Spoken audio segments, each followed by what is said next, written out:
La lección de Escuela Sabática 12 de esta semana, que es la humildad de los sabios.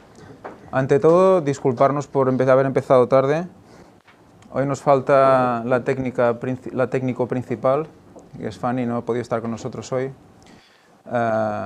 Y hemos tenido que hacer lo posible, hasta que le hemos tenido que llamar y nos ha ayudado por teléfono. Pero bueno, estamos aquí ya preparados para empezar la lección. Nos dice la lección del sábado en el versículo para memorizar, dice: bienaventurados los pobres en espíritu, porque de ellos es el reino de los cielos. ¿A quién se refiere con pobres en espíritu? ¿Podríamos entender que son gente que deja el espíritu de lado? ¿O a quién se refiere exactamente aquí a pobres en espíritu? Bueno, precisamente se refiere a lo que dice el título de la lección, a los que son realmente humildes y se sienten humildes. Estos la Biblia los considera pues pobres en espíritu, aunque parece contradictorio, porque realmente lo que son ricos en el espíritu. Claro, aquí en el sentido de que son humildes realmente, con sinceridad. Aquí cuando habla de espíritu se refiere a ese interior, a ese espíritu humano que tú tienes dentro de ti y que no se enaltece, no se siente rico, sino que se siente pobre. Por eso tenemos que, cuando leamos, yo cuando leía esta bienaventuranza tenía una cierta como, pues, duda, ¿no? Y la verdad es que la escuela sabática de esta semana me ha ido muy bien para poder interpretar mejor. Y luego ves la similitud, como continuamente él dice: he venido para los pobres, ¿no? Para el Evangelio venga a los pobres, para ayudar a los pobres. Ayudar a los pobres están siempre con vosotros. O sea, el hecho de estar con los pobres, o sea, físicamente pobres, que no tienen dinero, que necesitan de tu ayuda, es una analogía a la pobreza espiritual que está hablando en la bienaventuranza. O sea, que siempre hay un paralelismo entre lo físico y lo espiritual. No digas, Julián. Sí, diría que son también aquellos que se sienten como trapos de inmundicia, ¿no? Que ven que por ellos mismos no pueden, que son pecadores y que necesitan que el Señor los restaure. Estos son realmente los que son pobres de espíritu, los que ven que por ellos mismos no pueden avanzar. Y si el Señor no los limpia, no pueden seguir adelante. Los que sienten necesidad de, los que no sienten necesidad, pues ya no tienen por qué, ya no buscan respuestas, ya creen que lo saben todo, ¿no? Y nos hace una reflexión la escuela de este día y dice: después de todo, ¿de qué podemos jactarnos? Toda respiración, cada latido, cada talento, cada don viene solo de Dios. Es en quien vivimos y nos movemos y somos. Recordemos siempre estas palabras, porque nos tiene que recordar como dice aquí, cada latido, cada respiración, cada detalle de la vida que nosotros vivimos cada día y que no le damos quizás la mayor importancia porque respiramos casi sin darnos cuenta. Solo nos damos cuenta de que respiramos cuando nos cuesta respirar, que late nuestro corazón y vamos haciendo y nos damos cuenta hasta que nos sentimos que nos falla. O sea, cuando estamos bien no estamos pendientes de esos pequeños detalles y de que eso es Dios, es el Espíritu que está ahí dándole, que está haciendo que tu corazón lata, que tu respiración funcione, y no somos conscientes de eso. Esta es la maravilla de quién es este Dios, ¿no? O creemos, que sostiene individualmente a cada persona, cada uno, a cada planta, a cada animal que hay en este mundo. Él los sostiene, a todos y cada uno de ellos. Solo de personas hay 7.000 millones en el mundo, ¿no? Sí. Sin contar las especies de animales y plantas, y etcétera, y él sostiene todo. Y los otros mundos. Lo sostiene todo. Tiene esa cualidad de poder estar por todo. A diferencia con nosotros, ¿no? Que estamos tan limitados. Una cosa y podemos hacer una y a veces. Bueno, a lo mejor es más de una, Pero... Sí. lo que quería también recordar es que estuvimos estudiando en otra ocasión que incluso estando encarnado Jesús en la tierra, en ese momento también estaba sosteniendo el mundo. O sea que fijaros, el poder, ¿no? Es que es ilimitado, no nos podemos imaginar cómo funciona, ¿no? Por eso, durante la lección vamos a estudiar también ese misterio, ¿no? de Dios. Dice, y a la luz de la cruz, aún todas nuestras justicias son como trapos de inmundicia. ¿Cómo entonces podemos jactarnos? Esta semana Proverbios considera la humildad, teniendo en cuenta nuestra situación. ¿No es necio ser otra cosa que humilde? Realmente cuando te das cuenta, cuando llegas a la profundidad del mensaje, realmente ves que no puedes presumir de nada. No puedes decir, mira, esto lo he hecho yo, mira, esto lo he creado yo. No puedes. Por lo tanto, no te queda otra que reconocer el poder creador de Dios. No te queda otra. Y entonces miras a tu alrededor, miras a tu familia, miras lo que Dios te ha proveído para el día a día, miras todo eso y solo puedes agradecer, solo puedes dar gracias de todo lo que te ha estado proveyendo y te hace analizar qué has estado haciendo con eso que Dios te ha proveído, ¿no? ¿Dónde lo has dirigido? ¿A qué obra lo has dirigido? Porque tendría que ser pensando siempre en qué, en la obra de Dios, en nuestro trabajo aquí, cuál es nuestro trabajo que Dios nos ha puesto aquí para hacer, porque todos tenemos una misión especial, todos, ¿eh? Eso, dices, anda, ¿y tantas misiones hay? ¿No? Porque si cada uno tiene una especial, pues sí, cada uno tiene una misión especial. Está su familia, están sus amigos, hay misiones especiales por todos lados, ¿eh? Somos soldados que tenemos que prepararnos, hay misiones especiales, ¿no?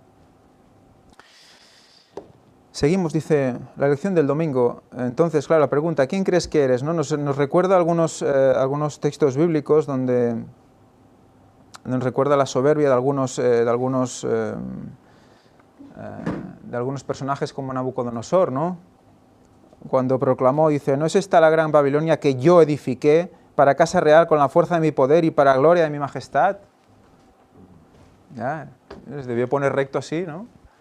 Y cogiendo aire, sacando pecho y diciendo, ¡guau! Mira todo lo que yo he hecho, ¿no? ¿Cuánta gente hoy en día dice eso? Hoy si no lo dice, lo piensa. Y estamos en el hecho de, yo he hecho esto, me merezco algo a cambio. Fijaros, es peligroso porque entras en un espiral, en un ciclo de, yo hago algo, quiero algo a cambio. Y eso en la educación de los niños también es muy peligroso. Funciona mucho así. Evidentemente tienen que entender que hay una recompensa para el buen hacer, pero no deben ver solo un motivo de hacer algo, el hecho de que haya algo inmediatamente físico que tengan que recibir. Entonces la paciencia en la espera de un premio, digamos, en la eternidad, eso les cuesta mucho entender a los críos hoy en día. Porque hasta en el colegio se ha instaurado el hecho de, anda, has hecho una redacción, has sacado un 10, toma, una piruleta. Toma, un puntito verde en una pizarra. Mira, un puntito amarillo porque no ha sido del todo correcta. Sí, dice que se motivan los críos a trabajar así, pero lo estamos engañando. Es mi opinión. Luego otros padres pueden decir lo que ellos quieran, ¿no? Eso se hacen autivos, y luego sí que tienen que aceptar el fracaso y el éxito, pero creo que esos premios hacen que no se trabaje de la misma manera, ¿eh? Entonces luego cuando vas creciendo cualquier cosa tiene que tener su premio, si no pues no funcionamos. Bueno, eso es una reflexión de más en tiempo, pero vamos a leer Proverbios, lo que nos dice aquí, Proverbios 30, del 1 al 3, que dice, palabras de Agur, hijo de Jaque, el de Masá, la profecía que dijo el varón a Etiel a Ucal, ciertamente más rudo soy yo que ninguno, ni tengo entendimiento de hombre, yo ni aprendí sabiduría, ni conozco la ciencia del santo. Eso es reconocer, que no hay más. Luego la verdad es que sigue y aquí hay implícita una profecía, y nos está presentando al santo Y luego si leéis el 4, por ejemplo, ¿quién subió al cielo y descendió? ¿Quién fue? Jesús dice eso de sí mismo también. ¿Quién encerró los vientos en sus puños? ¿Quién ató las aguas en su paño? Está hablando de la creación aquí. ¿Quién afirmó todos los términos de la tierra? ¿Cuál es su nombre y el nombre de su hijo, si lo sabes? Está haciendo la profecía de quien había de venir. Pero es que además de esto, si os miráis todo el capítulo, si vais, por ejemplo, a partir del versículo 15, nos está diciendo cuándo iba a venir. Por primera vez, si os fijáis. Porque dice, la sanguijuela tiene 2 hijas que dicen dame, dame. 3 cosas hay que nunca se sacian y una cuarta que nunca dice basta. ¿Cuándo vino Cristo? No, a los 4000 años. Cuidado. No, es que eso hay que aclararlo, porque el año 4000 es el 5.º milenio. El año 6000 es el 7.º milenio. El año 4000 es una cosa y el 4.º milenio es otra. Por lo tanto, eso sí que me gustaría dejarlo claro, porque si no nos vamos a confundir y podemos llevar a otra gente a confusión. El primer año del 5.º milenio es el año 4000. Y el último año del 4.º milenio es el año 3999. Eso debemos que tenerlo claro, porque si no nos podemos equivocar. Sí, ya, un día si de caso haremos un esquema. Si no, es muy sencillo. El primer milenio es del... ¿No? No, porque la mitad de la semana es el 4. Bueno, sí, pero 4000 años. El año 4000. Cuando se cumple el año 4000... Cristo viene al final del 4000. No, bueno, del 4.º milenio. No, viene el año 4000. Y al final, viene al año 4000, después de 4000 años viene. 1000, 2000, 3000, 4000. Al final de los 4000 viene. Sí, pero no es el 4.º milenio. Luego lo podemos discutir si queréis en otra conferencia, pero eso es al final de los 4000 años. Entonces tienes los 4000 años. 4000 años. Cuando se cumplen los 4000, viene. Cuando se cumplen los 4000, viene. Pues ahí tenemos que 3 cosas y la cuarta, ¡pam! Y eso lo sigue diciendo luego, porque habla de el Seol, la matriz estéril, la tierra que no se sacie de aguas y el fuego que jamás dice basta. Siguiente, el fuego que jamás dice basta. Es curioso, luego hablamos también de eso si queréis. Dice, más adelante, en el 18, 3 cosas me son ocultas y una cuarta que no comprendo. Impresionante, ¿no? Segunda vez que lo dice.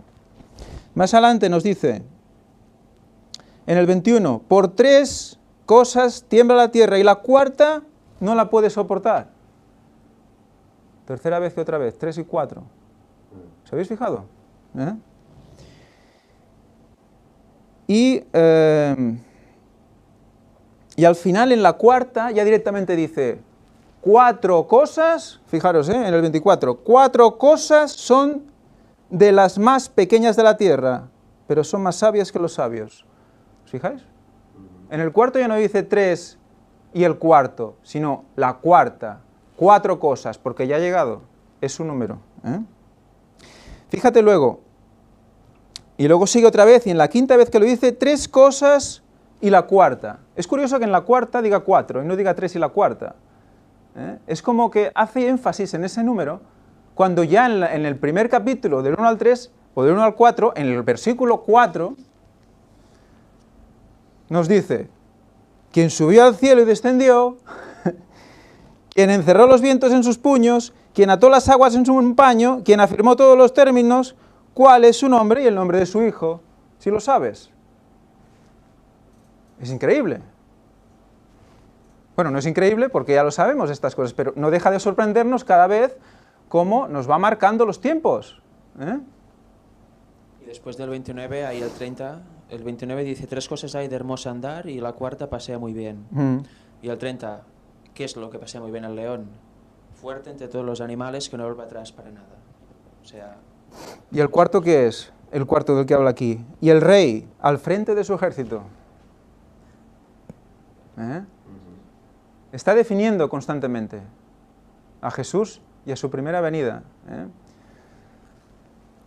O sea, pero... Ceñido de lomos. Ceñido de lomos. O sea, Y hay más cosas aquí, pero bueno, podríamos estar mucho rato y nos iríamos de la escuela sabática de lo que...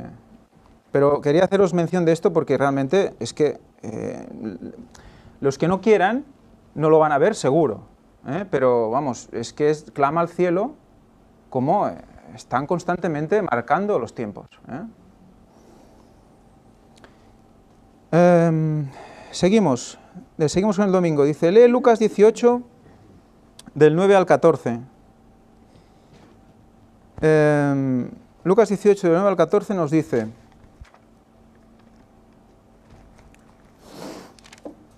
Si alguien lo tiene, lo puede leer. 18 del 9 al 14.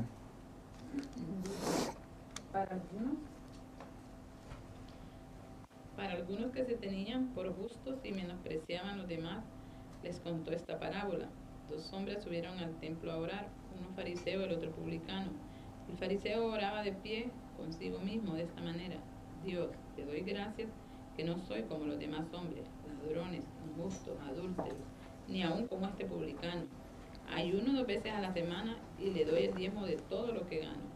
Pero el publicano, quedando lejos, ni quería alzar los ojos al cielo, sino que golpeaba su pecho diciendo: Dios, ten compasión de mí, que soy pecador.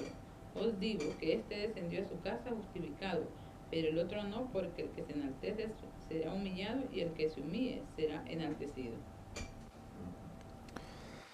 Sí, señor. Sí, señora. Efectivamente.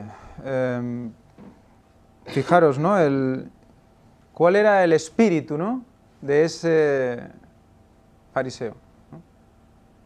El espíritu no era pobre, el espíritu era rico, ¿no? Según lo que en las bienaventuranzas, ese sería un espíritu rico, que estaba diciendo: mira ese espíritu pobre que está pidiendo, no permitas que yo sea como él. Por lo tanto, ya está emitiendo un juicio, está diciendo: yo soy mejor que él. ¿Es que un espíritu pobre? Coge el micro. Sí, pegue muy cerquita, que se oiga bien. Bueno, te decía que un espíritu pobre te hace necesitar de Cristo. Y eso es lo importante, porque si tú te sientes que todo lo comprendes, que todo lo tienes, que eres perfecto, ¿qué más? No necesitas de Cristo, lo tienes todo. Pero cuando tú reconoces que el único que te puede ayudar, el único que te puede dar la fuerza es Cristo, te sientes de lo peor porque sabes que por tu propia fuerza no puedes lograr. Pero como lo dice el versículo, con Cristo todo lo puedes, porque ¿quién te fortalece sino Él?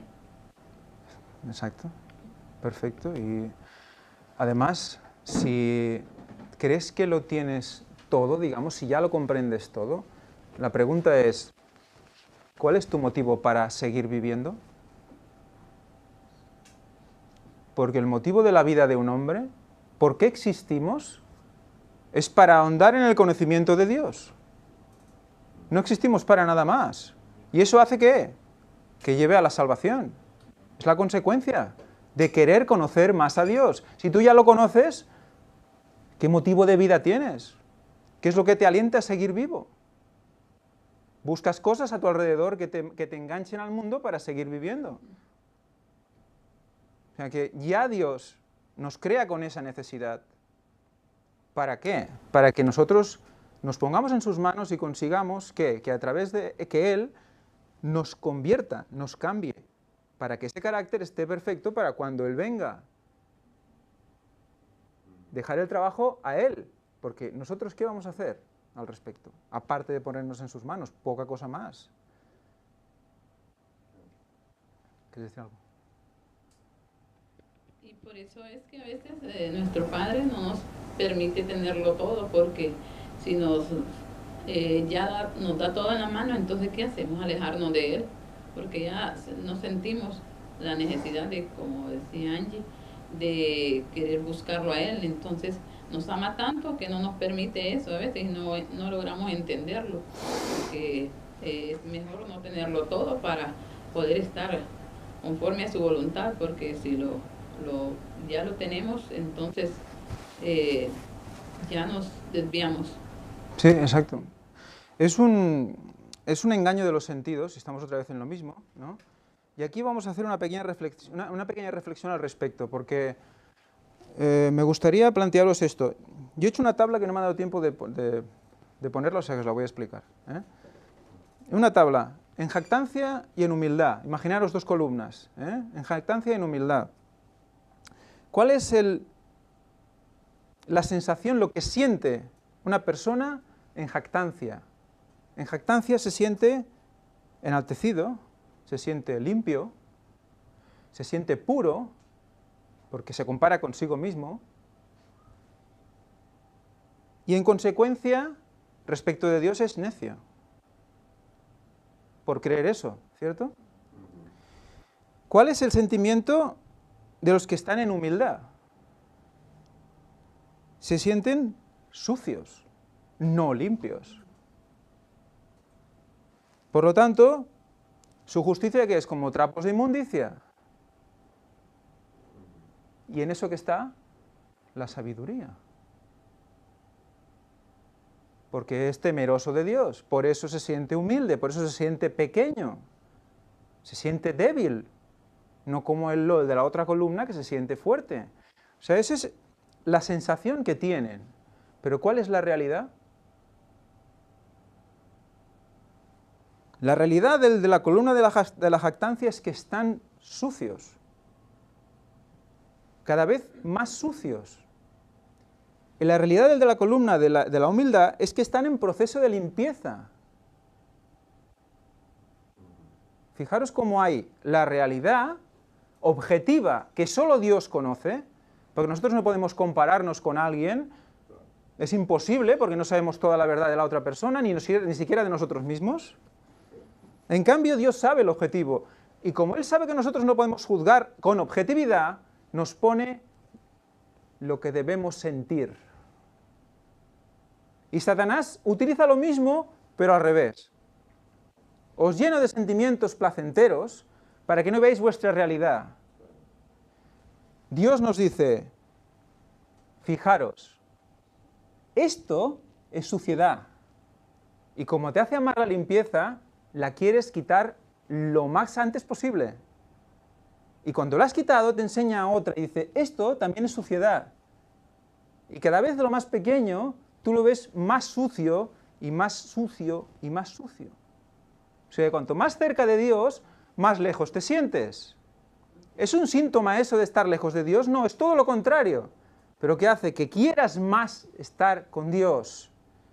Por lo tanto, Dios nos conoce y nos dice, siente esto, para que al final, ¿qué pasa? ¿Qué pasa al final? Al final tenemos en las dos columnas, en la columna de la humildad tenemos la perfección. ¿Qué pasa cuando llegamos a la perfección? El White nos lo recordaba, nos dice que en el momento que el corazón imparte buenos mensajes a nuestra mente, cuando esos mensajes son puros, ya no hay lucha. Nuestra mente ya no tiene que discernir, no tiene que luchar, esa lucha del cristiano, ¿qué hago, qué no quiero? No, no. Cuando hay la perfección, cuando eso suceda, Dios quiera, ¿qué pasa? Pues lo que viene de dentro es lo que Dios ya emite dentro de nosotros. ¿Entendéis? ¿Qué pasa al revés? En la columna de la jactancia, que cuando ese corazón está totalmente perdido, lo único que fluye a través de ese corazón es la voluntad de Satanás. Es un extremo y el otro extremo. Ya no hay ninguna lucha. Es cuando el Espíritu Santo se va. Pero antes de que se vaya, tenemos que llegar a ese punto de perfección.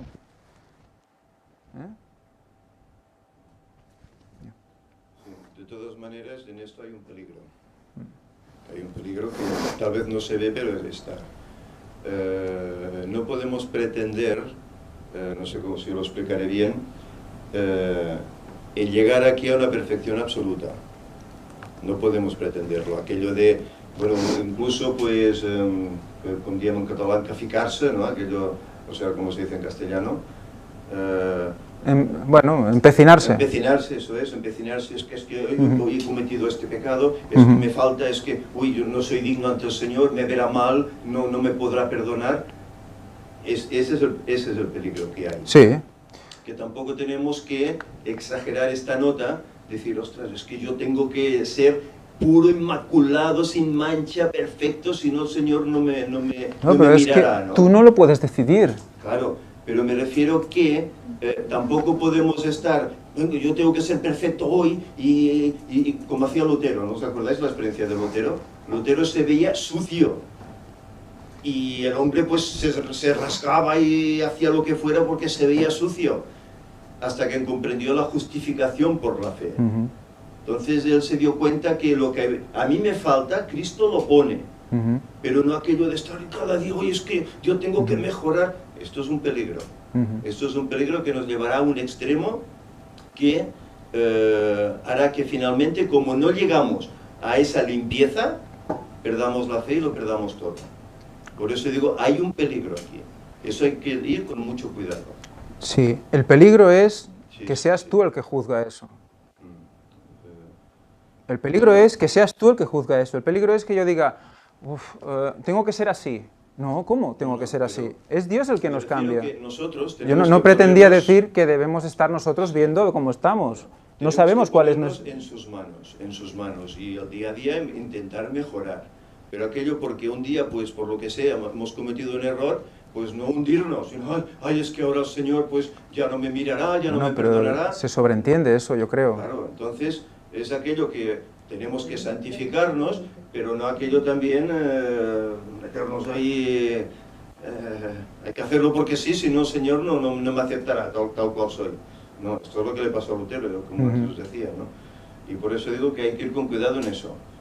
Hay que purificarse, lógicamente, sí, pero donde nosotros no lleguemos, que no podremos, porque no podremos, dejar las cosas al Señor. Sí, no, claro, desde luego, pero tenemos que tener en cuenta el estado de los 144.000, que es nuestra cita, es nuestro destino, nuestro final, lo que queremos ser, ¿no? Y para que eso sea, para que eso pase, eso tiene que suceder.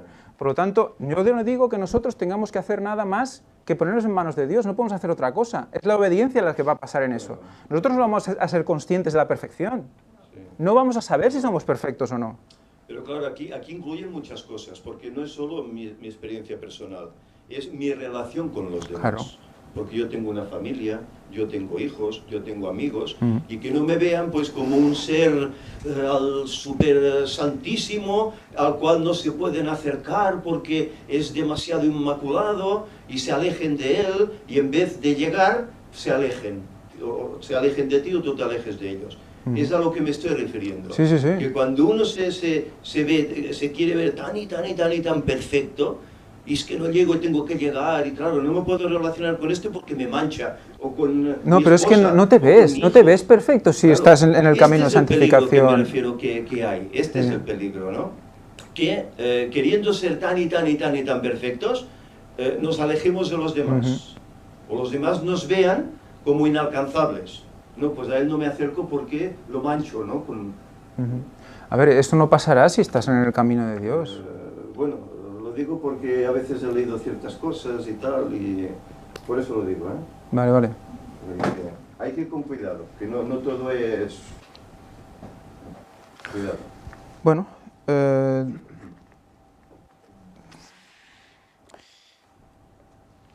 tienes que sentirte triste por las personas que se jactan, generalmente cubren así sus inseguridades.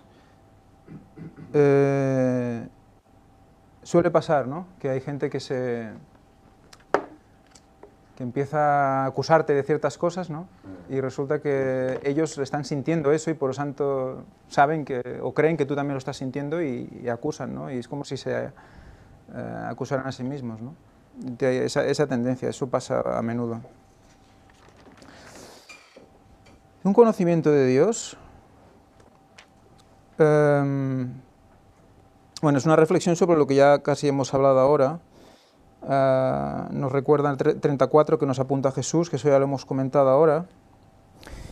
Y luego me gustaría comentar de esta lección el párrafo del final que dice: el hecho importante de que Dios es el creador y que no podemos comprenderlo plenamente, nos da una lección vital con respecto a cómo debemos recibir su revelación escrita, que algunos eruditos están siempre cuestionando.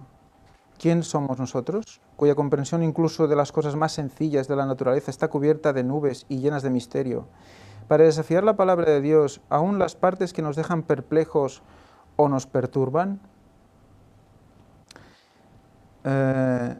Debemos aceptar que no podemos comprenderlo todo plenamente.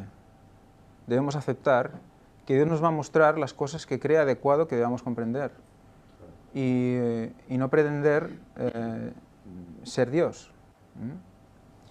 Y toda la cantidad de recursos, la cantidad de dinero, la cantidad de tiempo que se está invirtiendo en conocer cosas que probablemente nunca se sepan, es impresionante. Hay gente pasando hambre, y en cambio tenemos un acelerador de partículas, no sé cuánto vale, que un día petará y media Europa se irá por ahí, ¿no? Hay que fijaros lo sencillo que sería vivir tal como Dios nos lo propone, ¿no? Y luego hay una pregunta al final que dice: medita en la grandeza y el misterio de la creación misma. ¿Qué debería decirnos esto acerca de la grandeza y el misterio del Creador? ¿Por qué esta grandeza y misterio nos dan consuelo y esperanza? ¿Cómo puede ser que algo que no conocemos nos dé consuelo?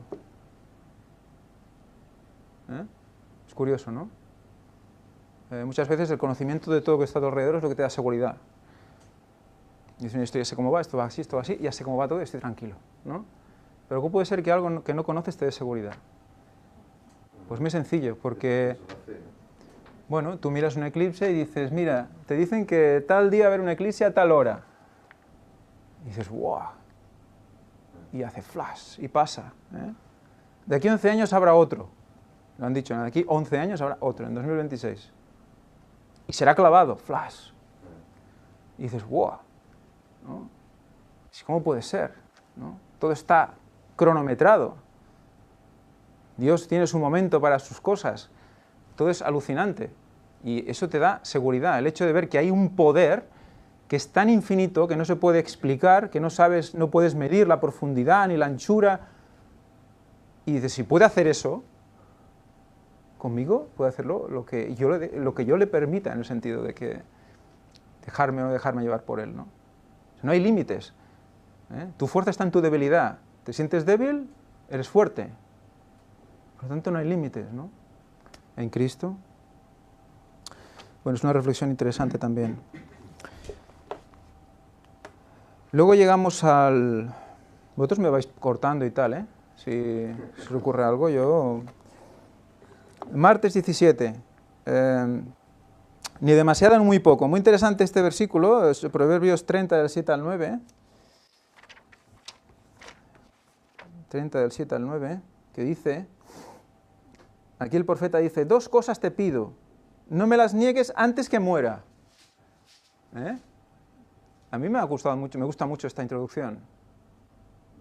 Porque normalmente estamos orando ya para entrar en ese mundo venidero, en ese punto de perfección. Y este Señor ora para que antes de que muera reciba algo.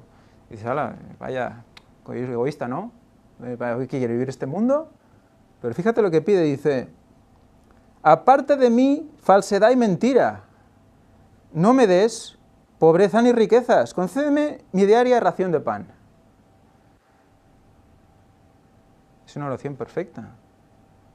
Si tú antes de morir no estás en falsedad ni dices mentiras, lo más probable es que llegues a la verdad, ¿no? Y seas convertido. Si antes de morir no eres ni demasiado pobre ni demasiado rico, probablemente no caigas en tentaciones que si estás equilibrado no tienes por qué sufrir. Entonces, aquí sí que me gustaría hacer también otra reflexión. Lo que dice después, ¿no? El versículo siguiente. No sea que me sacie y te niegue y diga, ¿quién es Jehová? O que siendo pobre hurte y profane el nombre de mi Dios. Por lo tanto, una de las cosas que nos hace reflexionar la lección aquí dice, antes de que pidamos algo a Dios es importante asegurarnos de que nuestra relación con Él sea sólida. Si estamos mintiendo, estamos actuando como si Dios, que conoce todas las cosas, ni siquiera existiera. Por esto, la confesión de nuestro pecado es un prerequisito para el perdón. Entonces, reflexión. Si nosotros hacemos nuestra oración y acabamos y decimos, te pedimos perdón por nuestros pecados, pero antes de eso no has dicho, te confieso este pecado y este pecado, ese perdón no sirve. Pero antes de decir yo confieso este pecado y este pecado, tienes que saber lo que es pecado. Por lo tanto, el Espíritu Santo tiene que haber puesto en ti el discernimiento de qué es pecado y qué no es pecado. ¿A través de qué? ¿Qué es lo que nos hace ver lo que es pecado y lo que no es pecado? La ley. O sea que, ¿no hay ley? Pues no, tranquilo. Pero si tenemos la ley, identificamos el pecado, por lo tanto, podemos confesar pecados. Vamos a poder analizarnos, mirarnos y decir, yo he cometido este pecado y este pecado, y yo lo confieso a Dios para recibir el perdón. Por lo tanto, entendemos mucho más la oración, que es para el bien de uno. Porque Dios ya sabe lo que te pasa. Ya conoce tu corazón. O sea que para los que pregunten, ¿para qué orar? Pues para ti. Para ti. O sea, nos ha puesto la oración para nuestro bien. Para que podamos mostrarle que realmente sabemos lo que es pecado y que como lo sé, lo confieso y te lo doy. Te lo digo, porque confío en ti, que tú me harás cambiar. Es para nuestro propio conocimiento. ¿Para qué? Para conocernos mejor a nosotros mismos. Es una rueda constante. Fijaros la importancia de este círculo. Es reconocer, ¿no? Sí. Reconocer y conocerte más aún. Entonces estás en paz. Estás más en paz porque te conoces más. Y sabes que si tengo esa debilidad, que si me pongo ahí voy a estar en tentación, pues ya no me pongo. Aparta tu ojo. Aparta tu brazo, quita tu brazo, córtate el brazo, ¿no? Antes de caer.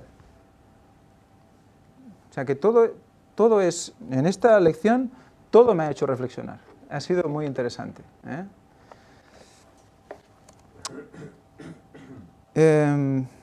Luego hay un comentario del que prepara la lección y que me gustaría saber vuestra opinión. Dice, los dos pedidos no buscan solo el equilibrio en el carácter humano. Convergen en una meta, la gloria de Dios. Si tenemos muy poco, robamos e insultamos a Dios. Si tenemos demasiado, no sentimos necesidad de Dios. Y podemos hasta negar su existencia. Sin embargo, es digno de notar que solo la última situación puede llevarnos a desconectarnos de Dios. Lo primero probablemente nos mantendrá en contacto con Él. ¿Cuál es vuestra opinión sobre este comentario? Que tanto una cosa como otra está a la misma altura.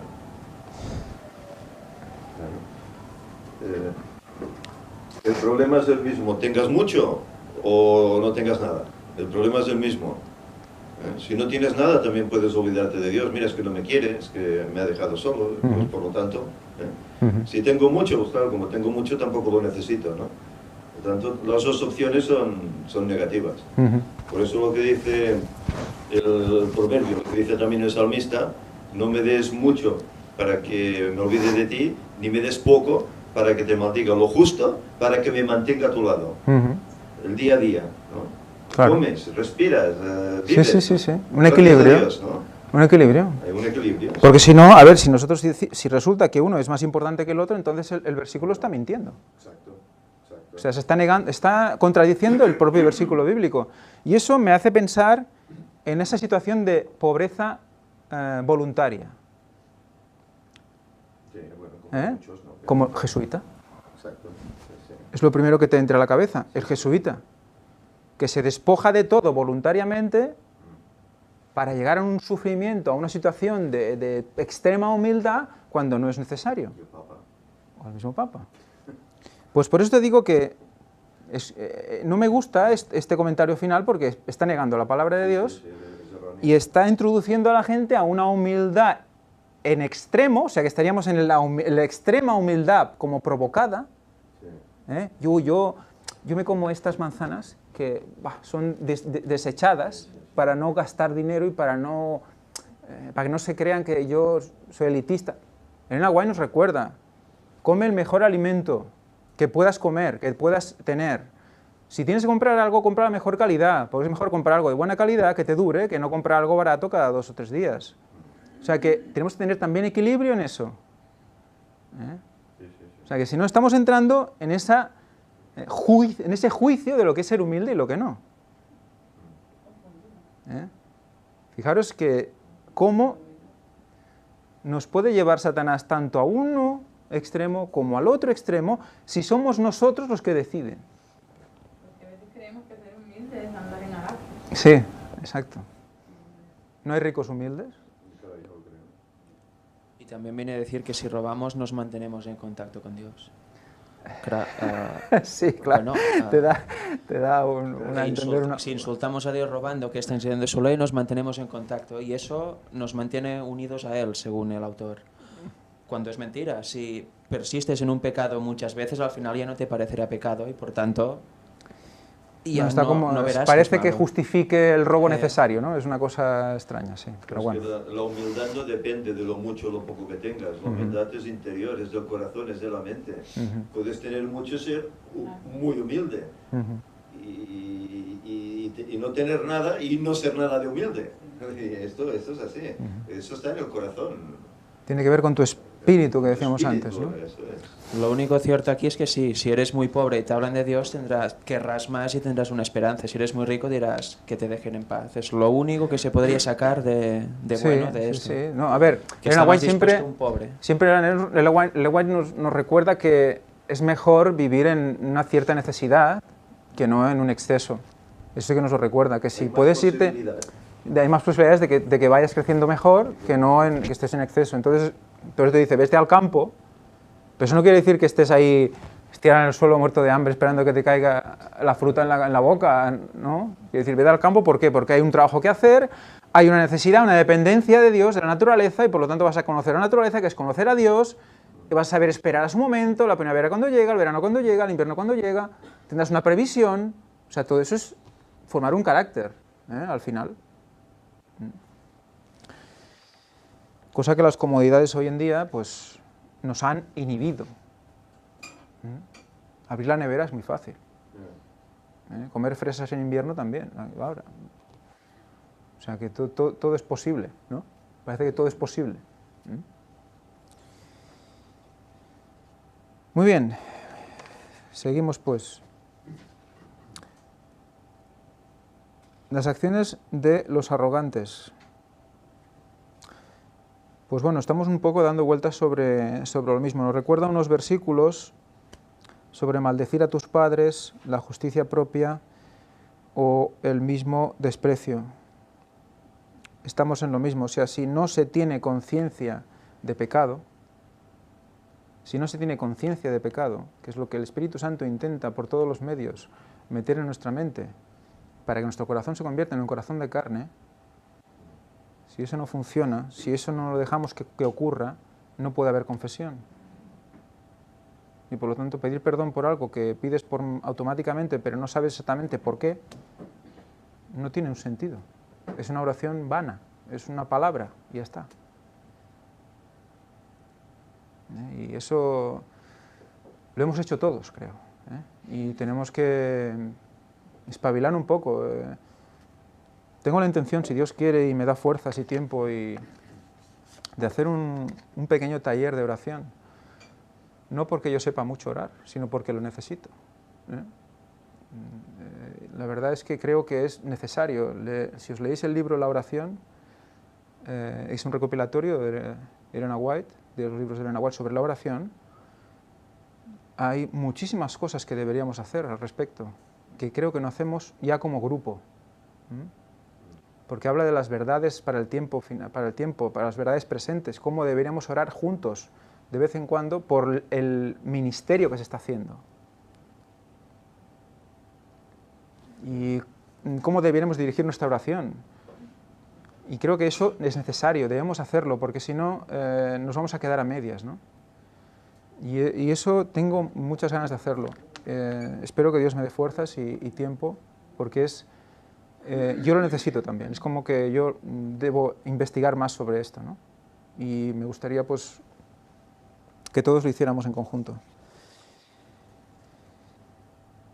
Y luego me gustaría recordar una cita de Elena White que nos recuerda que siempre debemos, en toda situación, con respecto a la humildad, sentirnos un poquito inferiores a los que están a nuestro alrededor. Es muy curioso eso. O sea, no que nos sintamos muy lejos y que llegar a adorar a otra persona porque ha hecho algo increíble, ¿no? Que eso tenemos la tendencia también. Cuidado, porque eso dice Elena White, que es Satanás el que habla a través de nosotros. Cuidado. Cuando hacemos una alabanza, ¡guau, eres el mejor! ¡Guau, es que, tío, es que... Increíble, esto es increíble. ¿Eh? Es un crack. ¿No? No hay nadie como tú, macho, es que... No. No, porque eso puede provocar dos cosas. Primero, ver a esa persona como un ídolo. Y segundo, hacer que la otra persona peque. Se envanezca. O sea que es doble responsabilidad. ¿Eh? Fijaros lo importante. O sea que siempre un poquito inferior. Ver a la otra persona como un poquito superior. ¿Por qué? Te hace que tú te presentes como más humilde. Y eso es un ejercicio muy interesante para practicar, ¿eh? Yo os lo recomiendo, con cualquiera. ¿Eh? Padres e hijos. Sí, incluso tus propios hijos. Porque a veces también cuentas la verdad a alguien y te dice, ¿te crees superior a mí? ¿No? Eso también es problema del otro a veces. Sí, claro, es que eso ya, ¿qué le vas a hacer? Jugar ¿no? con este juego, ¿no? ¿Qué le vas a hacer, no? Eso no, ahí no puedes, contra eso no puedes luchar. Bueno, sí, podríamos entrar bastante. Sí. Y aquí hay una cita muy interesante de eso que has dicho de la oración, que tiene que ver con uno personalmente y luego se puede aplicar al grupo también, cuando cada uno hace esto. Sí. Porque se coge práctica.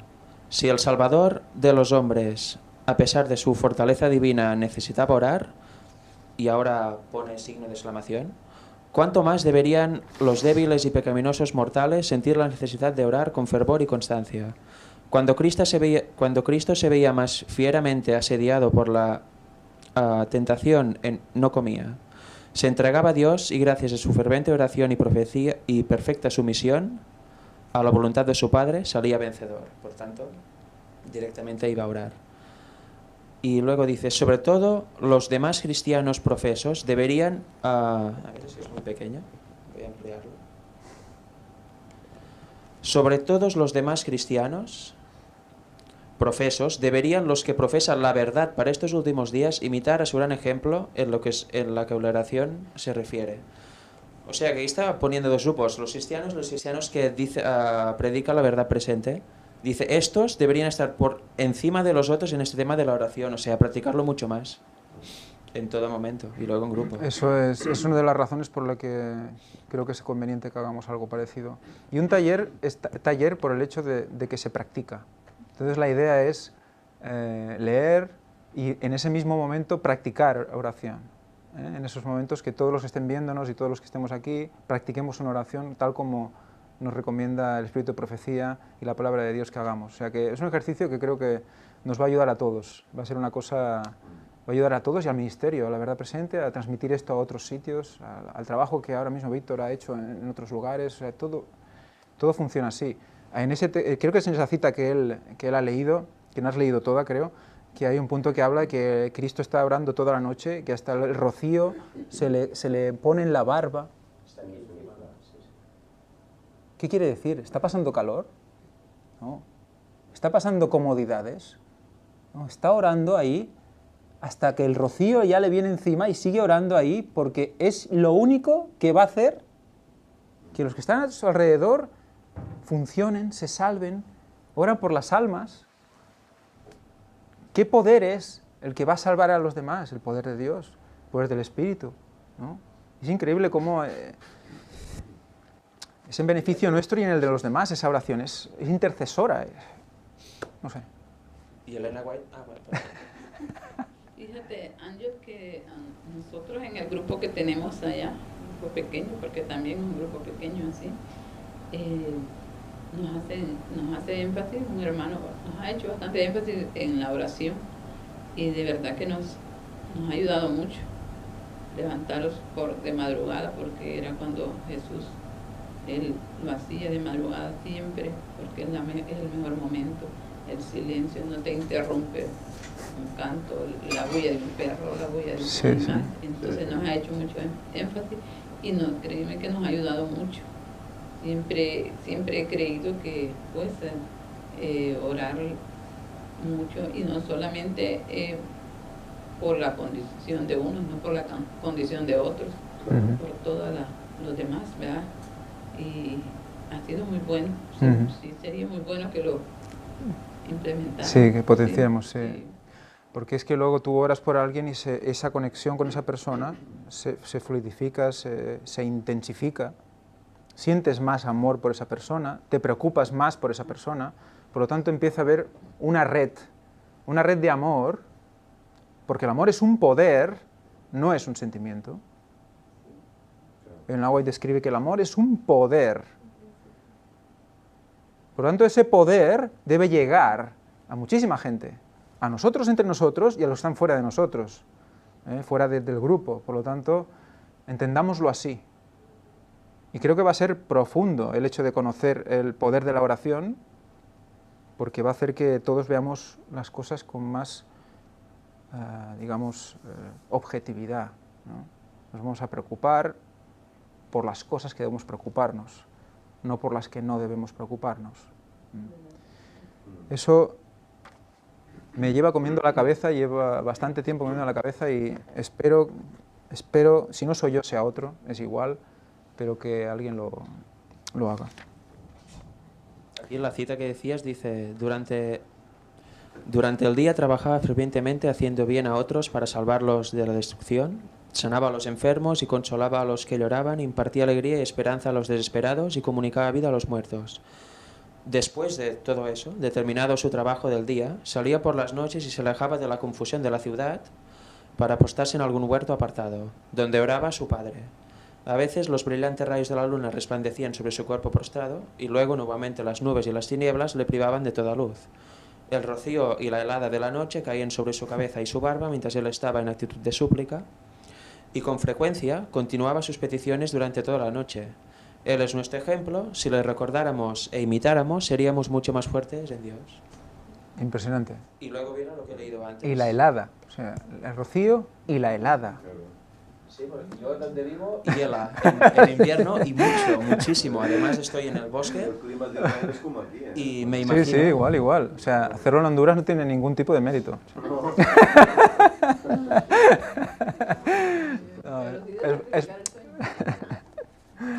Pero eso es porque estamos muy en el mundo aún. Porque yo, no, por ejemplo, no me imagino saliendo al campo de delante de mi casa helado en 4 de enero, por decirlo, y pasarme la noche ahí. No, a ver, hay que poner otra vez el zen, No, hay que poner el equilibrio, claro. hay que poner la situación, hay que poner todo en juego, ¿vale? Cada uno lo debe hacer con convencimiento. Me voy a obligar a ir allí todas las noches después de trabajar todo el día, me voy a arrodillar allí todas las noches sin dormir y cuando me levante o no me levanto directamente ya empalmo y sigo trabajando. Bueno, vamos a ver cuál es esa justa medida, vamos a entenderlo porque hay una situación concreta allí, hay un mensaje que está dando Cristo en ese momento, hay un trabajo, ¿no? Entonces, tiene 3 años y medio para hacer un trabajo impresionante. Son situaciones especiales.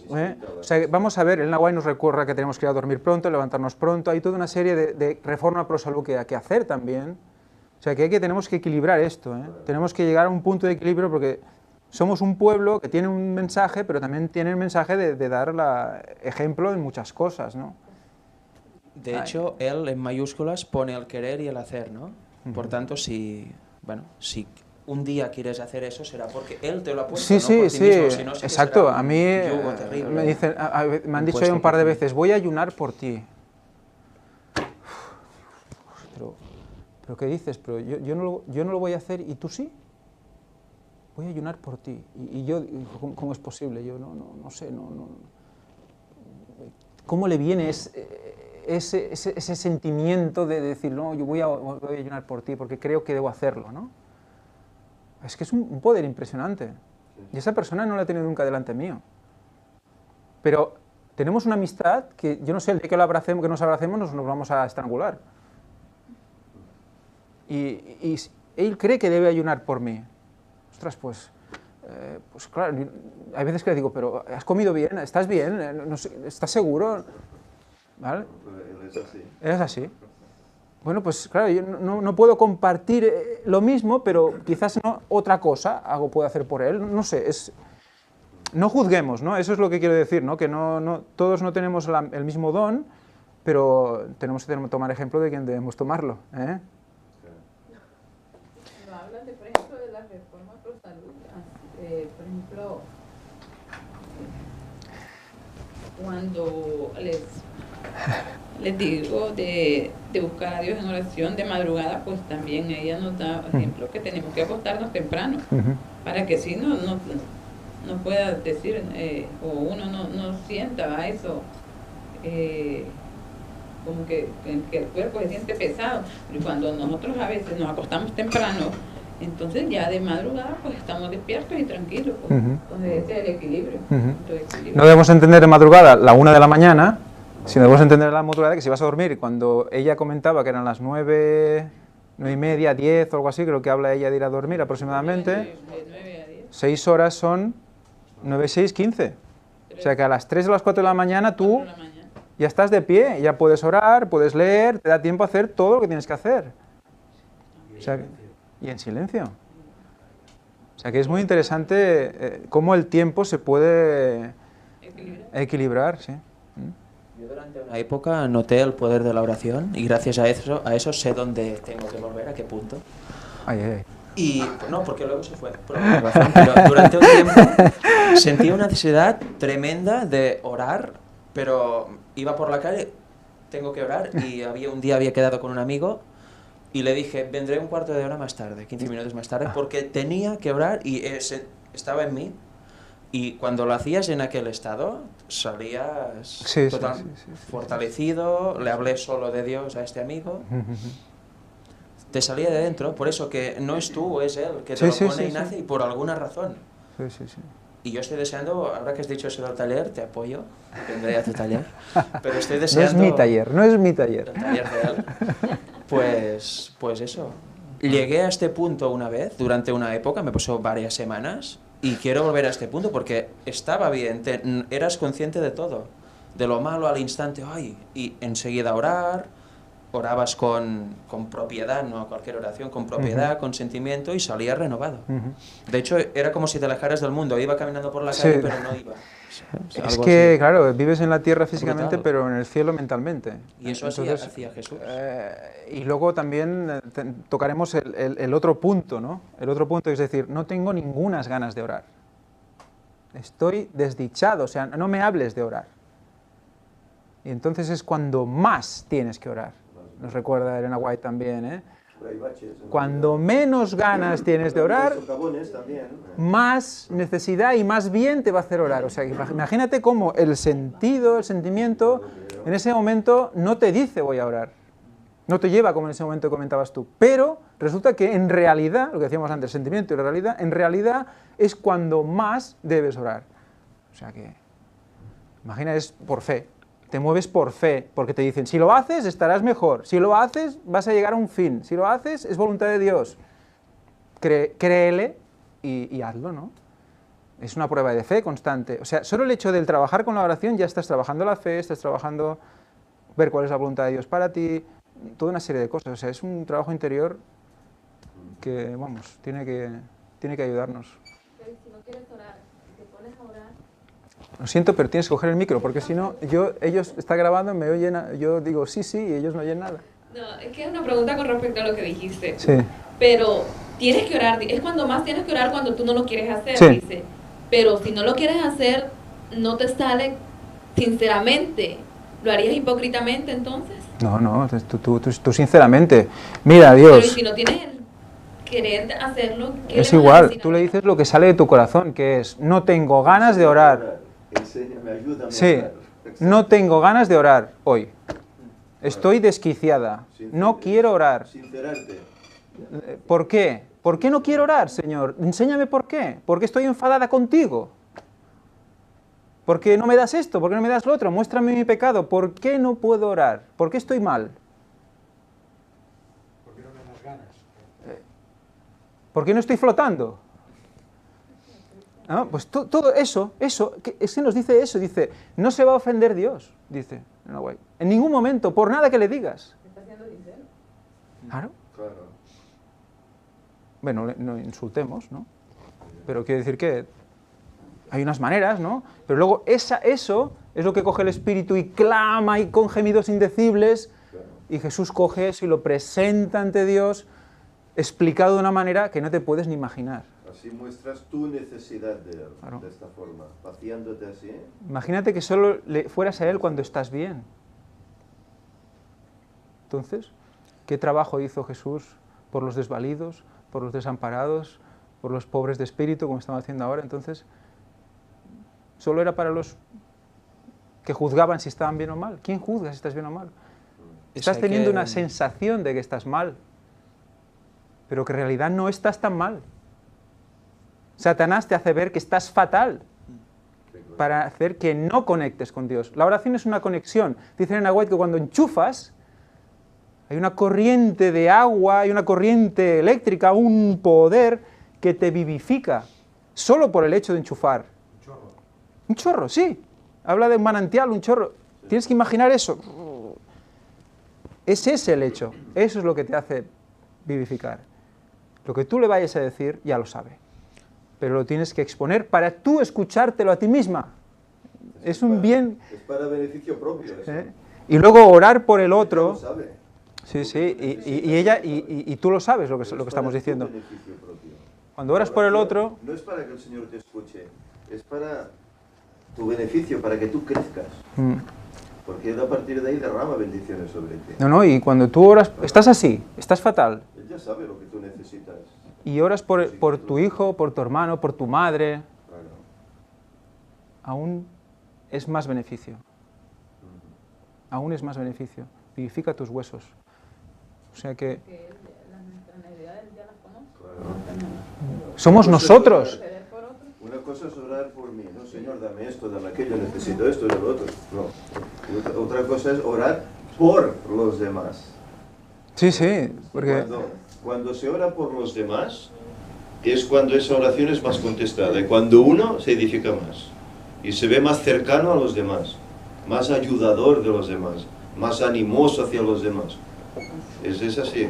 Cuando oras por los demás, incluso utilizando el nombre de la persona. No, Señor, ora por el grupo, no. Ora por Ángel, por Lina, por Marc, ora por cada uno. Claro, si no conoces a la persona, no puedes decir su nombre. Pero si lo conoces, Elena White lo recalca, orar por el nombre de la persona, por el problema en concreto que padece la persona. Y esa oración el Señor la escucha. Pero no, Señor, ora por mí, por mi problema, no.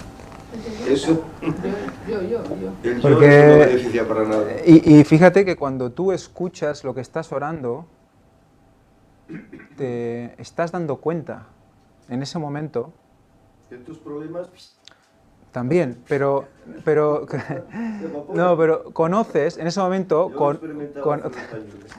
conoces, bueno, yo te estoy hablando también quizás de experiencia personal, hablaremos cada uno de su experiencia en el Sí, taller sí, si Dios claro, quiere, claro. pero que la experiencia personal es que te ayuda a conocer de qué sufres. Claro, Te estás escuchando, estás haciendo la oración y estás diciendo, todo esto es queja, todo esto es, ¿qué es esto? ¿No? Y ¿por qué viene esto? Y te viene un flash. Es por esto. Y a veces la contestación es rapidísima. Y dices, ¿eso he estado haciendo todo este tiempo? ¿Cómo es posible? Y ahí entonces hay una conversación. ¿Eh? Yo me acuerdo hace 2 años. ¿Te has colado? ¿Sí? Creo que estaba ella. Ah. Incluso, mira, en la oración es algo tan maravilloso porque, bueno, yo lo he experimentado. En el momento que estoy orando, yo no he pensado que voy a orar. Estoy orando por diferentes personas, pero en ese momento no he pensado orar por determinada persona. Y como que el Espíritu Santo te dice, tal, se me viene tal nombre. Y empiezo a orar por ella. Y ni tan siquiera pensé a orar por ella, pero Él me pone. Sí, en sí, ese sí. momento. Entonces es algo tan maravilloso Sí. que vale la pena. Y esa es la práctica. Sí. Es en la práctica. Es como que te dice, empieza, sigue haciéndolo. Y cuando vayas cogiendo práctica, vas a ver otro nivel. Vas a ver que te meto esto, vas a ver que te llevo para aquí, te llevo para allá. O sea, tiene que haber una profundidad en la oración que debemos ensayar. Elena White nos dice, se te va la mente en la oración, se te va a cosas porque te lo está explicando, cosas que yo creía que no podría leer en los escritos de Elena White, cosas que me pasan que dices, ¿cómo es posible? No estás orando y te viene una imagen de no sé qué.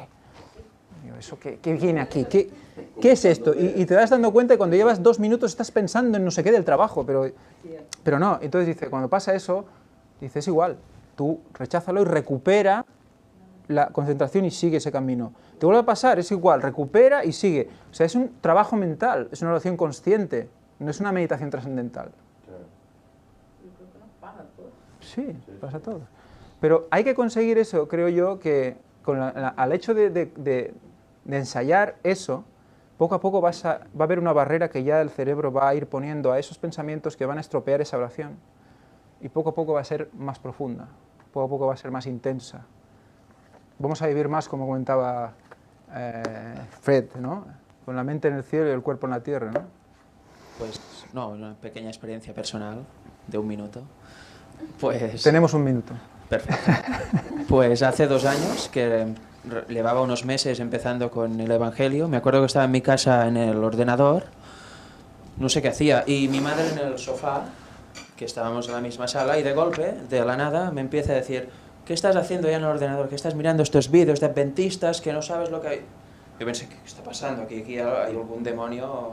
Y bueno, dije, sí, me fui, hice oración, pero de verdad, y cuando volví a mi madre estaba totalmente tranquila, como si nada hubiera pasado, ¿eh? Automáticamente pensé, ¿se acuerda de lo que me ha dicho hace 2 minutos? Increíble, ¿eh? Pero se puso de una forma que se veía que aquí había algo que la incitaba, porque de la nada empezar a insultar incluso a alguien de aquí, pues y bueno, fui a hacer oración sincera y notaba como algo estaba entrando incluso de tranquilidad, y luego ya balsa de aceite, ¿eh? Increíble. No pasaremos por tu casa por si acaso. Mejor que no, por si acaso. Bueno, pues para ir finalizando voy a leer... Bueno, antes de nada, leeré algo de la lección del jueves, que dice: aún hoy, con todos nuestros avances científicos, lo que hacen estas criaturas está más allá de nuestra comprensión total. Habla de los insectos y eso que hace referencia a la lección, ¿no? Las hormigas cómo trabajan, ¿no? Que te quedas mirando y te quedas flipando ahí. ¿Y cómo sabe que tiene que hacer esto? ¿Cómo sabe que tiene que hacer lo otro? ¿Por qué se untan para hacer esto? ¿Cómo limpian el nido? ¿Por qué? ¿Por qué? Que aún no saben ni por qué. Los científicos no saben por qué, ¿no? Es como el hecho, me recuerda siempre el hecho de cuándo empieza la vida en un feto. ¿Cuándo hace? Y ahí, pum, pum. Tampoco lo saben. Saben que un microsegundo antes no hay vida, que un microsegundo después hay vida, y no saben qué ha hecho que esa chispa se encienda. O sea que fijaros cómo Dios aún tiene puesto ahí el velo en las cosas que son realmente, dices, hace difícil lo fácil, ¿eh? Cuando alguien hace eso dicen que es un genio. O sea que... Aún hoy con todo esto es bueno eso. Cuanto más esas acciones debieron de haber dejado perplejos a los sabios en su tiempo. Y el autor realmente era sabio, porque una de las grandes señales de sabiduría es reconocer cuán poco sabemos aún acerca de las cosas más comunes. Entonces, me lleva a una reflexión que ya hace tiempo que os comenté, pero me gustaría recuperar, y es que lo natural es sobrenatural. No existe lo natural. Que la ciencia nos está intentando hacer creer que hay una cosa que va como por sí sola y otras cosas que son sobrenaturales, ¿no? ¿Por qué? Pues que se supone que no las entendemos, pero lo que entendemos es natural. Pues no, solo sabemos una parte del total, y todo es un milagro. Todo es un milagro. O sea que no hay nada natural, todo es sobrenatural. Lo que pasa es que solo sabemos cosas, sabemos conceptos, sabemos mecanismos. Dios nos ha mostrado mecanismos que definen cosas de lo que nos muestra, pero hay cosas que no podemos llegar a definir. Y bueno, para acabar las citas del viernes, dice: tendríamos que reverenciar la palabra de Dios. Y ahí vamos a ver un tema que es un insistir con mis hijos en el tema de cómo guardan la Biblia, ¿eh? Ya veréis, dice: deberíamos manifestar respeto por cada ejemplar de ella. O sea que tenemos aquí nuestra Biblia, ¿Cómo la vamos a llevar? ¿Cómo la mostramos? ¿Cómo la guardamos? No darle usos comunes. Ni manejarlo descuidadamente.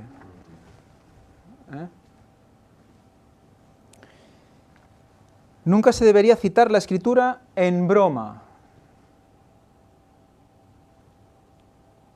ni ser usada para decir un chiste.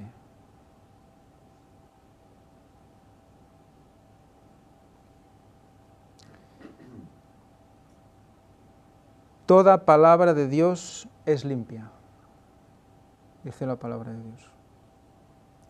Como plata refinada en horno de tierra, purificada 7 veces. Por lo tanto, recordemos qué tenemos ante nosotros. Por eso se requiere oración antes de abrir esta joya. Es sagrado.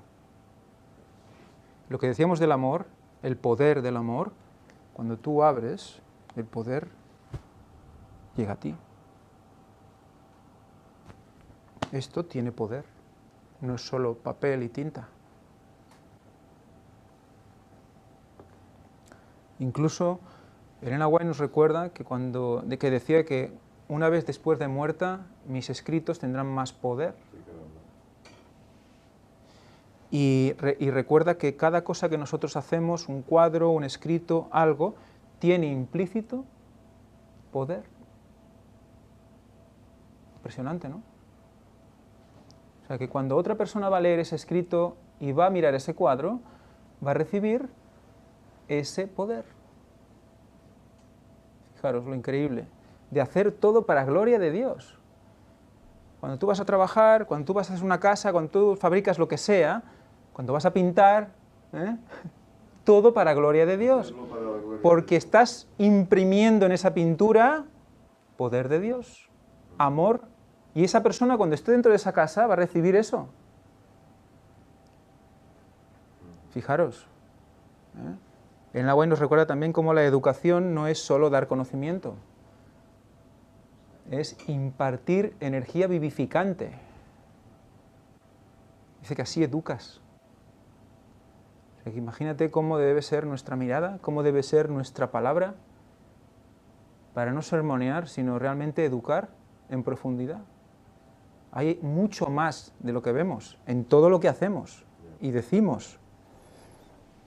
Sí, que las primeras palabras que dirigió Cristo al pueblo en el monte fueron palabras de bienaventuranza. Bienaventurados, dijo, los que reconocen su pobreza espiritual. Nos aclara más ese pobre de espíritu. Y sienten su necesidad de redención. El Evangelio ha de ser predicado a los pobres. Fíjate, no es revelado a los que son orgullosos espiritualmente, a los que pretenden ser ricos y no necesitar nada, sino a los humildes y contritos. El Señor no puede hacer nada. Dices, ¿cómo? ¿Dios no puede hacer nada?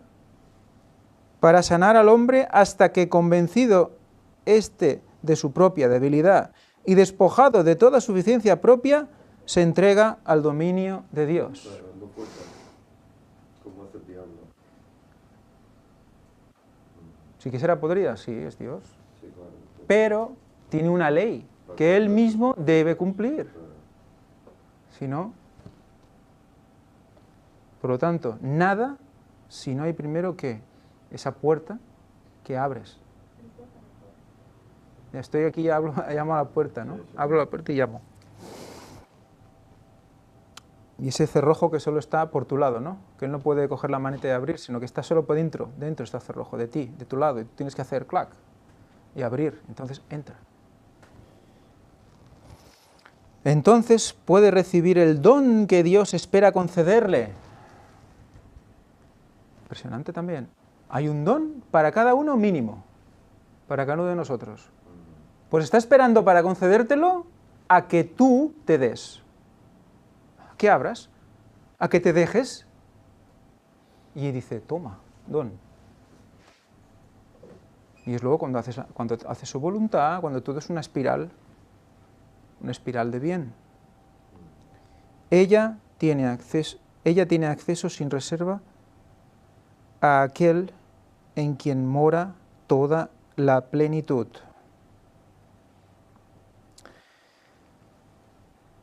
O sea que... Ay, ¿me he dejado esto? Ay, decía yo que no entendía. Dice, de nada es privada el alma que siente su necesidad, exacto. Ella tiene acceso sin reserva a aquel en que mora toda la plenitud. O sea, que sintamos esa necesidad, busquemos necesitar. Oremos a Dios para sentir esa necesidad. Porque muchas veces decimos, no, es que yo no siento esa necesidad. Bueno, pues oremos para que nos la dé. ¿A quién vas a pedírselo? Sino, ¿a quién vas a hablarle? ¿A quién? El único. Entonces eso, estás reconociendo su poder, ya estás humillándote, estás reconociendo el temor de Dios, por lo tanto esa es la sabiduría.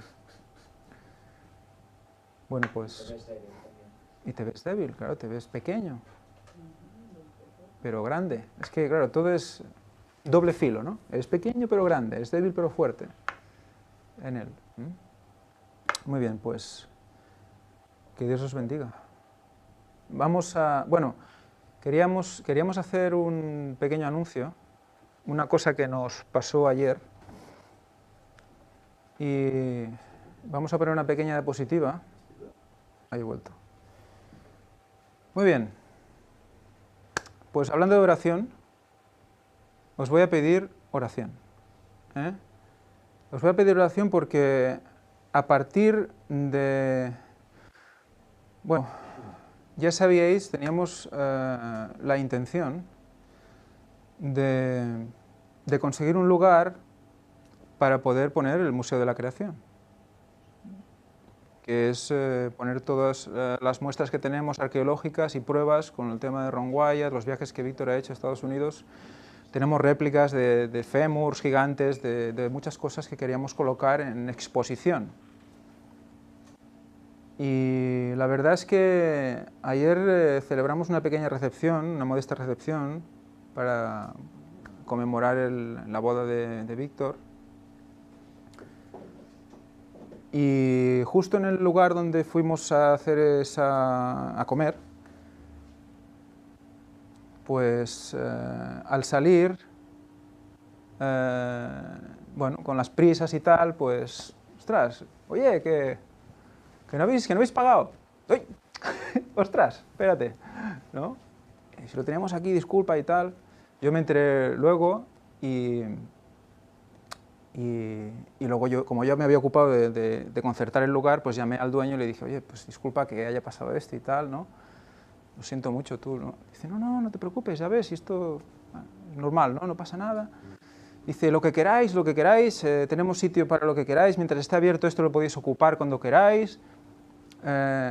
Y digo, ostras, y de repente me vino a la cabeza lo del museo, ¿no? Y le dije, oye, pues mira, tenemos en la mente hacer un pequeño museo, una exposición, que bueno, puede ser de principio temporal, pero podría ser permanente, si tienes sitio y tal y cual. Y la verdad es que dice, no, pues oye, pues es una cosa interesante, no hay problema, mientras no moleste a la gente que esté comiendo, que hace celebraciones, no pasa nada. Incluso si tenemos un lugar de paso lo podemos ocupar para que incluso los días que haya gente pues puedan pasar y verlo. Y yo la verdad es que lo estaba escuchando y digo, es increíble, ¿no? Y le iba explicando y sí, le expliqué todo, le expliqué pues eso, que la evolución no, que la creación y tal, y que era un sitio que sería un lugar que en Europa creo que sería el primero que hay en este sentido, ¿no? O sea que en principio, y eso ya después de ya lo que Dios quiera, pero debemos orar porque hay una predisposición importante para que una vez nos reunamos con Víctor y vayamos allí, de que elegir una sala o elegir un lugar en esta preciosa masía, porque es una masía preciosa, muy bien situada, cerca de aquí. Pueden ir la gente que quiera, podría ir presentarse quien quiera, preguntar por el museo y podrían acceder y ver toda la exposición.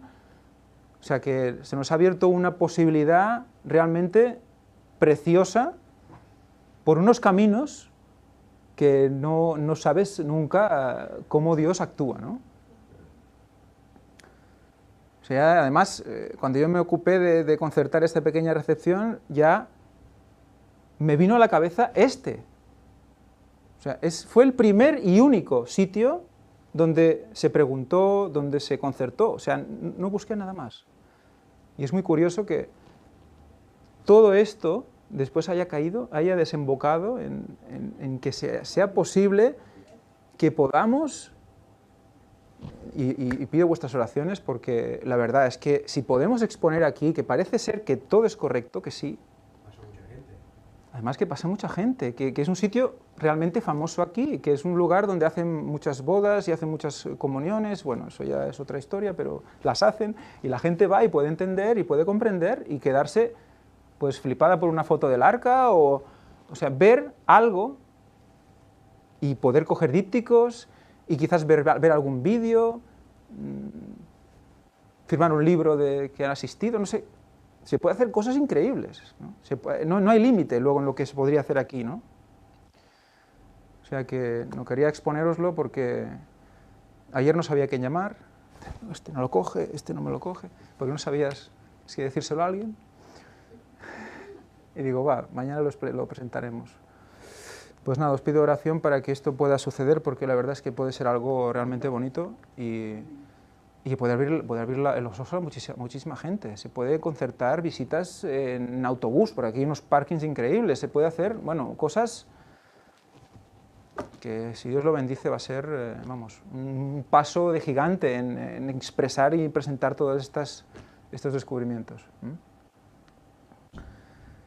Pues nada, sin más, que Dios os bendiga a todos y espero que haya sido de edificación todo lo que hoy se ha explicado aquí.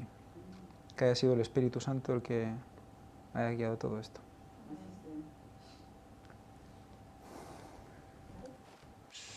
Sí, bueno, hacemos una oración, ¿no? Quizás. A ver, ¿quién tiene micro? Venga. Ora, sí, de aquí mismo. Dios Padre, Dios Hijo y Dios Espíritu Santo, su nombre sea exaltado en esta mañana. Queremos agradecerle por su misericordia, por su bondad, por este día, por esa lluvia que nos ha mandado. Estamos muy alegres porque estamos reunidos y estamos alabando su nombre maravilloso y santo. Gracias por todo lo que nos ha regalado en este momento, gracias por todas las ideas que hay, desde ya se las ponemos en sus manos, Señor, porque sabemos que nada sucede por casualidad, sino porque hay un propósito. Alabado y glorificado sea su nombre de nuevo, en el nombre maravilloso de Cristo Jesús. Amén. Amén. Amén.